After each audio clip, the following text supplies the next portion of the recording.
ঢাকার সাভার, আশুলিয়া ও ধামরাইয়ে আজ থেকে চালু হয়েছে সকল গার্মেন্টস শিল্প। শ্রমিকরা স্ব প্রতিষ্ঠানে যোগদান করায় কর্মচাঞ্চল্য ফিরে পেয়েছে তৈরি পোশাক শিল্পে। শিল্প এলাকা ও মহাসড়কে মোতায়েন রয়েছে আইনশৃঙ্খলা বাহিনীর সদস্যরা। আজ থেকে গার্মেন্টস শিল্প খুলে দেওয়ায় নিজ নিজ কর্মস্থলে ফিরতে পেরে খুশি শ্রমিকরা। আমরা চাই আমাদের ফ্যাক্টরি ভালোভাবে চলুক। আমরা কাজ করতে আসছি, আমরা কাজ করব, ঠিকভাবে কাজ করলাম, ঠিক মতো খাইতে পারবো, দেশেরও ভালো হবে, আমরা এগুলাই চাই।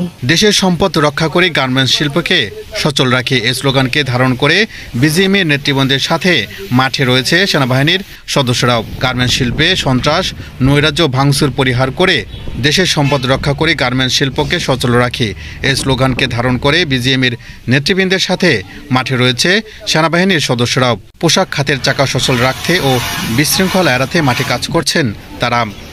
আমরা টাস্কফোর্স গঠন করেছি। টাস্কফোর্সের সাথে অন্যান্য বাহিনীও আমাদের সাথে সমন্বয়ে কাজ করবে।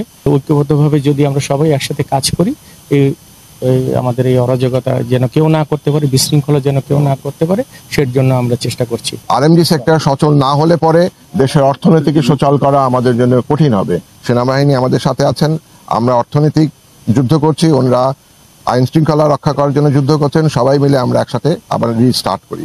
পোশাক শ্রমিকদের নিজ নিজ কর্মস্থলে যোগদানের ফলে আবারও গার্মেন্টস শিল্পে গতি বাড়বে রপ্তানি আয়, এমনটাই প্রত্যাশা সংশ্লিষ্টদের। Desk report, Bangladesh television.